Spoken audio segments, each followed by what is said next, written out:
everyone, I'm Robert Morrison. I'm the Deputy Executive Director at Housing Works, and I just want to invite you to spend a little time with some of our team members as we talk about one of our participants, Eddie, who recently passed away, and our experiences working with him throughout his journey from homelessness into housing and beyond. I'm Amy Pelch. I'm the Compliance and Services Manager at Housing Works. I'm Robert Morrison. I'm the Deputy Executive Director at Housing Works. I'm Michael Kearns. I'm an artist at Housing Works. I'm Paloma Camacho, and I'm the Miss Case Manager here at T Terrace. Just give me, each of you, one word, if you can, to describe Eddie. The first word that came to my mind was stubborn. Stubborn. I had determined. Determined. I had resilient. Resilient. Okay, those are all great words. And tell me about the first time you met him. Amy, why don't you start? So I'm the Payee Services Manager at Housing Works. So I had been managing Eddie's money for some time. We had talked on the phone. But the first time that I actually met him was when Robert and I went to fix his electric wheelchair. Talk about that. So basically his wheelchair had stopped working and he was having trouble getting to appointments and just getting around in general. And then Robert asked me one day if I wanted to go and just try to fix it, because we were kind of like, either we can try it or we can wait for a technician to come out, and that'll take a long time. So we just, one day in December, we just went over to his unit and then tried to fix his wheelchair, and kind of did. We were replacing a battery. I think you were successful. Yeah, I did a lot of it. Robert later referred to me in a case note as his wheelchair technician. You have another title. Yes. But that was the first time I had really met Eddie, and we spent a long time together. And I think it was also a good space to meet Eddie in, because I was helping him do something. He, that whole time, I think, was watching like country music on his TV, but very close to his TV. And then he would, interject and give his 2 cents on how we should fix the wheelchair. And yeah, we spent, I think, maybe like 3 hours with him that day. That was my first introduction to Eddie. Wow. Yeah. And he liked celebrities, right? So he liked those country celebrities? Yes. Yeah. I first met Eddie it's probably 2010. I was working on a street outreach team for another organization called PATH, and I was doing regular outreach in Hollywood. And so I met Eddie one day while we were just out in the morning walking Hollywood Boulevard. I offered him a sandwich. We had these sack lunches. We would make bologna sandwiches and put chips and carrots and all kinds of things in this little bag, and we would hand it out to folks on the streets. And I offered one to him, and he very clearly told me to off. And so that was the first time I met him. And I met him many times after that, and generally speaking, for a long time, got the same message. Eventually, there was one day where he had told me to fuck off, and I was doing that, and he said, wait a minute. He called me back and said, wait a minute. Basically asked if I could take him to court the next day. He had a court date in Beverly Hills, and he had to be at the courthouse by 7:30 in the morning. I told him that I would have to talk to my supervisor because I'd have to start early to do that. But ultimately was able the next day to pick him up at about 6 in the morning and take him over to Beverly Hills and drop him off for court. And then later that day, I picked him up. He didn't want me to go in with him. He wanted to handle everything himself, but he needed help getting there. So he wanted the independence of... Absolutely, yeah. Eddie, he lived he was a wheelchair user. He's a double amputee above the knee. And so getting around and getting long distances especially was difficult for him. But I took him to that court date, and after that, he didn't tell me to fuck off anymore. Whenever we do outreach, he would talk to me, and he wouldn't really take a lunch from us, but he would always talk. Well, I met Eddie about 2 years ago when I first started working here, and I guess it was transitioning from the old case manager, James, to me. So the first time I met him was delivering his weekly funds because he was a payee. And from then on, it was just like starting to build rapport with him because I was new, and he is very stubborn, as Amy mentioned. But I think slowly I was able to build that because he needed a lot of support, and a lot of it he just needed socialization. Like he wasn't connected with his family or didn't have any friends, so he just needed that person to talk to, like talk about his past and stuff like that. So just being able to spend, even if it's like 10-15 minutes with him and really showing him that, you know, I care about you, I'll listen to you and stuff like that, so that we can work on other stuff that he needed. Well, yeah, that's great. I mean, so how did his stubbornness manifest? In what way? Since everybody sort of refers to it. Well, one of our goals with him was to get him connected to like health, like a primary care hospital, stuff like that. But he was very stubborn in that, you know, very hesitant to go to the hospital, wouldn't really want to see his primary care. Understandable, like I'm sure he's had bad experiences there, especially going to the hospital as a person in a wheelchair. They would take it away from him to take him there to get him into the ambulance, and he didn't like that because he felt like his power and his self was being taken away from that. And I understand, so we tried to, you know, try other ways to get him there and stuff like that. But he was an adult and he had his choices to make. And it sounds like you were friends with him. Yes, I mean, I would like to say that we were. And when did that happen? That just evolved over? I think just like I would see him like on a weekly basis, almost like on a daily basis at one point, because he would transition between IHSS providers. So, you know, I would go help him get groceries, help him do light housekeeping while we try to find him a new person. And, you know, I think that we just had like a connection. Like, so every time I'd go in there, he'd be watching true crime on like super loud audio on the TV. Yeah, like you'd be walking to his unit and you could already hear it coming out. Oh yeah, so she's sick. Every time he'd be like, Paloma, I just need you to be careful because as a woman in these true crime, you have to be aware of your surrounding. I'm like, of course, Eddie, I'm always safe. Just be careful, okay? So I'm like, okay. That's so sweet. Yeah. That's a great story. So Amy, were you friends with? Was I friends with Eddie? In a sense, I think so. I think that Paloma and I also had a really good working relationship with Eddie when she joined, and she was really good support to him. I think there was one point we had a transition of case managers here, and Eddie was hospitalized and then in a skilled nursing facility for how long? For a little bit. I think it was like under 30 days, but he did not like being there. And I went to meet him there, which I know Paloma's done a lot since when he was in and out. And when I went to meet him that time, I told the staff I was there to see him, and they were all like, oh. They were. And then I walked into the room where he was, and he looked across the room, and he was like, he just looked like he maybe was upset, but then he saw me and he said, "Oh, you're from Housing Works." And I said, "Yes, I am." And immediately he seemed relieved. So there was also this, like, you know, on top of Robert's work with Eddie, as well as a lot of other folks at Housing Works, we had like a trust with him just as an organization. And so that day, I think like he basically just wasn't really cooperating with what the staff needed him to do there, because he was like upset and he didn't want to be there.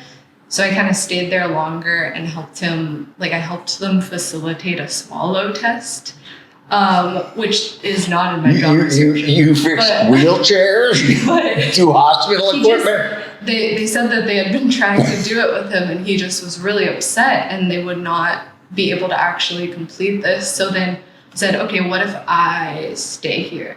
And then he said, okay, yeah, if you're here, I'll do it. And then he was able to start eating solid foods after that, which was what like a lot of his upset was, because he was just eating this mush they were giving him, you know? But I think like, so in response to the original question, I think we were friends. I didn't have like, you know, the close relationship that Paloma had to him, but I would see him during these times and then be able to have that kind of like trust relationship with him and kind of support him through these systems that that in the past had really hurt him, you know?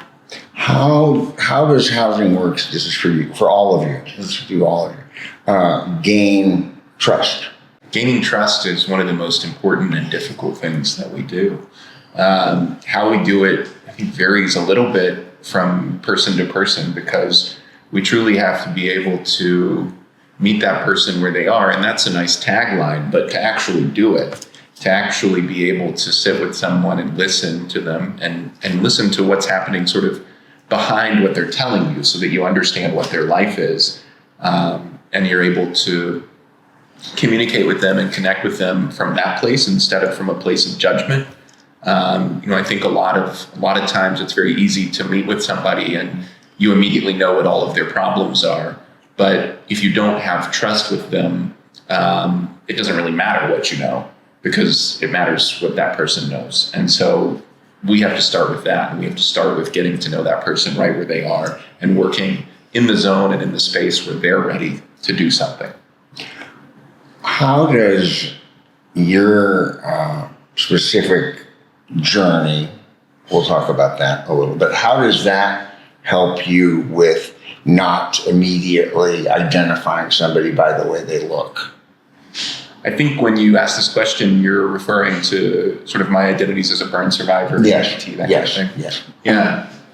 I think for me, it's, I've been through an experience that was pretty terrible myself, and had a lot of different thoughts and behaviors that resulted from that as I was trying to figure out how to put my life back together. And so knowing a little bit about what that's like, even though my experience was very different from many people who are homeless, just gives me that space for empathy, because I understand that not everything's going to make sense. Not everything that the person does is going to necessarily be logical or rational or appear to be, but it's likely rooted in something real that's happening to them. And so for them, it might be logical or rational. They're making the decisions and choices based on their own experiences. And so I think my experience gives me a unique perspective to be able to think about and be open to the fact that there's so many different experiences of life, that just because I have mine doesn't mean that it's any better than somebody else's. Empathy is just understanding that people make different choices and being open to relationship and connection, despite the fact that people make different choices. Understanding that people's experiences are different from you, and still being able to learn from folks about their experiences, and there are situations where it could be a similar experience that you relate to, but just trying to understand that before going into like a problem solving mode or that kind of thing. So that sort of sets the tone. Mm-hmm. I feel like in my experience, to build trust, it's really making sure to follow through with anything you may like promise or say you're gonna do for a participant, and also being willing to do like hard tasks that some people may not want to do, but they have to be done for the benefit of our participant. Like for Eddie, like one thing I learned from Eddie is that how inaccessible our community is for folks in wheelchairs. One time he didn't want to go to the hospital, so I was like, Eddie, there's urgent care 4 blocks down the street. Why don't we go there? He was like, kind of saying no, but I was like, I'll take you myself. Like, we're not gonna get ambulance, we're not gonna get car. I will take you over there myself. He was like, okay, I'll go. Oh my goodness, I have walked that before, no issues for myself. Every little crack, every little bump, every little thing was an obstacle with Eddie in his wheelchair, and it really opened my eyes to why he doesn't exit the building a lot, because it's difficult. It's difficult to navigate the sidewalks, the streets, the crosswalks in a wheelchair, because it's just not made for them. And it just made me realize my privilege of being able-bodied and really understanding. So it took you a while, I bet, to get there. It did, but we got there. But everything was okay. It kind of felt like when you're helping like your dad carry the flashlight. Like he'd get mad at me every time. Like, no, Paloma, you're supposed to do it like this. You're supposed to. And I'm like, okay, Eddie, okay. Just tell me what I have to do. But we got there. Was it successful? What you did there? I mean, it did help in that he started to trust me. Okay, Paloma was willing to do this. Maybe I'm more open to, okay, if Going she's to going another to a facility. hospital, going somewhere else. But it was just definitely an eye-opener. I mean, to go through that. Yeah. I think that part of it too is just continuing to be there. Like, from when I started at Housing Works about 5 years ago to now, like the trust that I've gained from people just by continuing to be there and continuing to support them throughout a lot of different things in their lives, I think that's really valuable. And we work in a field where there is a lot of turnover and people have case managers like leave every year or even sooner sometimes, and there's a lot of instability within that. So I think being a presence who's consistently there for folks is really helpful. And then in terms of with Eddie, I think meeting him well, first of all, I managed his money and I made sure he got money every week before I even met him, right? So he knew that. And then when I first met him, I helped fix his wheelchair. So I think like just being able to, A foundation. to work on those things. Yeah. And then working already on like the foundation Robert built by continuing to see him when he was on the streets and like continuing to support in that way, we can also build off of that trust that Housing Works already has for folks. How long did you work with Eddie while he was still on the street? And then how long till his death? So I would have met Eddie in late 2010 and done outreach with him for a few years while I was at PATH. And then I moved over to Housing Works and sort of lost touch with him because I wasn't doing that kind of street outreach on a regular basis. But Eddie was part of a group of people in Hollywood that had been identified as being incredibly vulnerable on the streets. Tell me about that numbers. Yeah, so at the time when I was working for PATH, I was helping some other folks coordinate a collaboration of different homeless services agencies in Hollywood to coordinate our services for people that were homeless in Hollywood. And we wanted to create a top 10 list of people that were very vulnerable that needed help the most. And when we tried to do that, we couldn't come up with a list of just 10. We came up with a list of 14. And so we had our top 14 list, and Eddie was part of that list. After I left PATH, that kind of work continued, and ultimately Eddie ended up needing a payee. And I think someone told him that Housing Works had payee services, and then he got reminded that I had now worked at Housing Works, and so he agreed to come in and meet with us about us becoming his payee. And so that's essentially how he started working with Housing Works. Our office was in Hollywood at the time. He was living on the streets there in his wheelchair. And so he could very easily come to our office and pick up his money. And he would often come in, sit in our lobby and take a little nap before he would leave. And that would give many of us who were working in the office an opportunity to chat with him and check in with him and encourage him.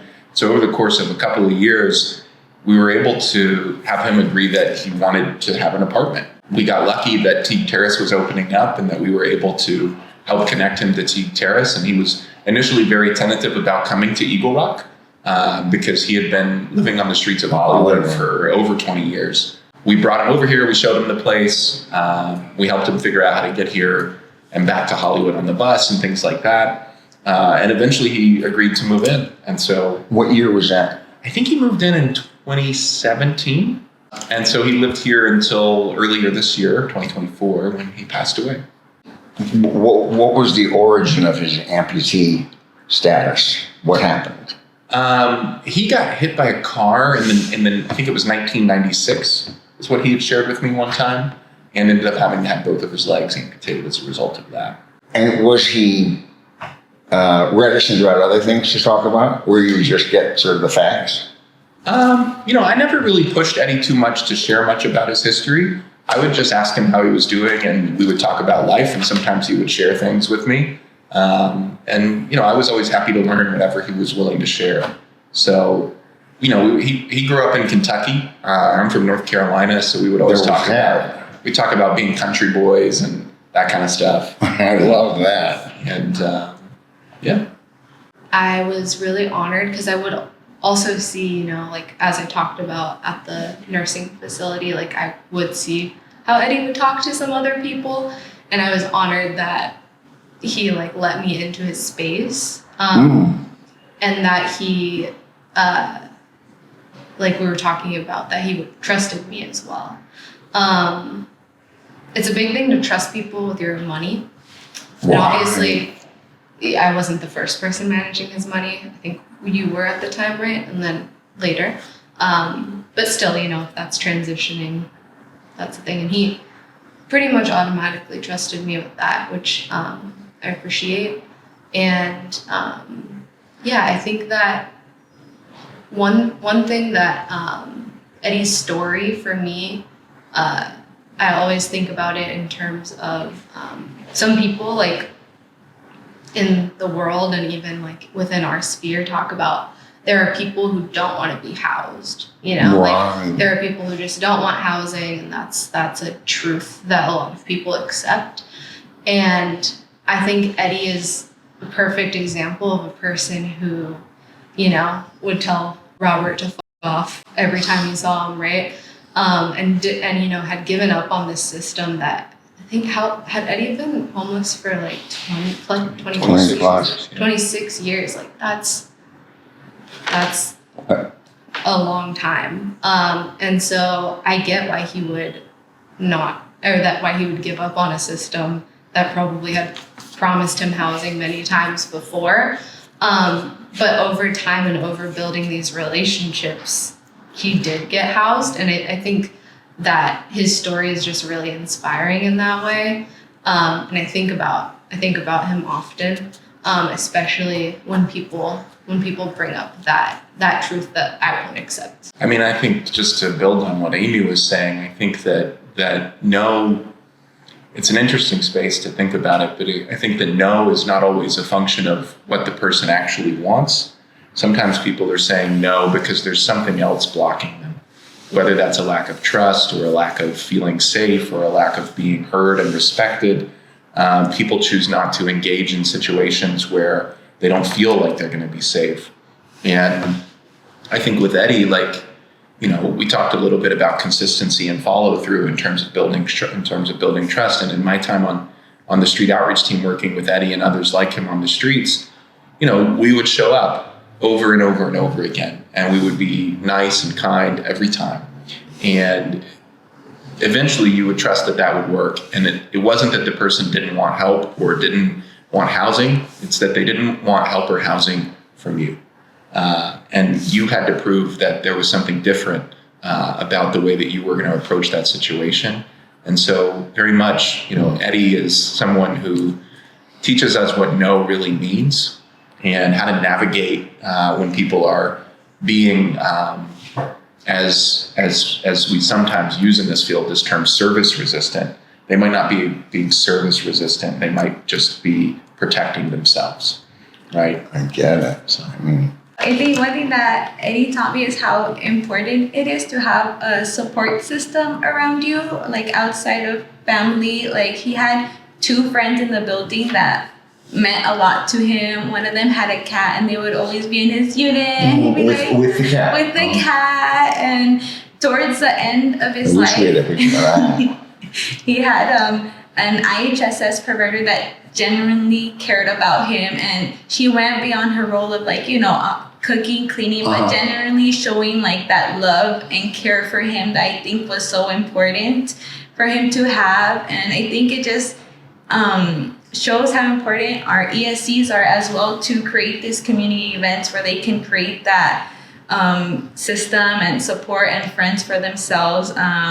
I remember last year, Dorothy, for his birthday, she took him a piece of cake to his, because he couldn't really come down. She took it up with a couple participants, and they sang him like happy birthday. And, you know, he was so happy, like smiling, and it just shows like, you know, you're important, you matter, we remembered about you. And what you're not alone. Do you know what year that? How old? It was last year. It was probably like 72. 72 maybe. We'll check it. What about Housing Works specifically made Eddie's journey easier? What are the foundational aspects that Housing Works has that maybe other places don't have?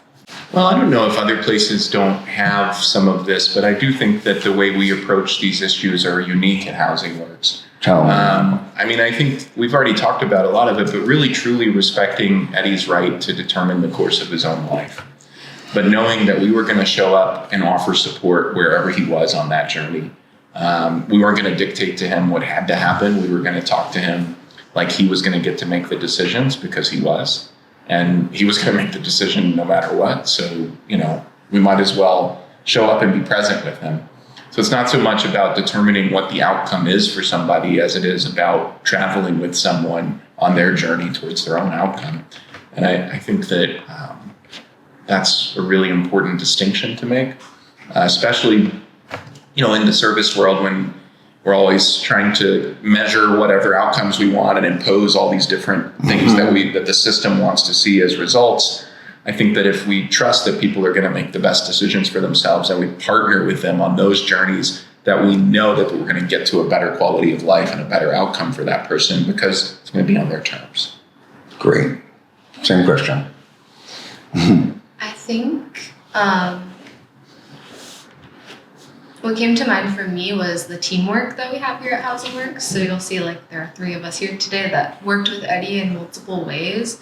And I knew that if Eddie had called me and there was something going on, that Paloma would be right there, that her supervisor Celia would be supporting, that Robert would be able to support, that all of us were able to work together to support him in multiple ways. Great. Yeah, I think one important thing is that we never give up on a participant. Just because I may think A, B, and C is best for you, but you don't agree or you don't want to D or you don't want to do it, doesn't mean I'm going to stop helping you. Oh, because you're not doing this. Right. No, it's just continuing to build that rapport. So when they're ready, they're comfortable coming to you and you can help them with that. And yeah. Great. Okay, last question. What would Eddie want you to say in this interview? He'd probably say, stay safe out there. There's crazy people. That's great. Stay safe out there. There's crazy people. Sorry. I think that Eddie would want me to talk about all the positive benefits of using cannabis.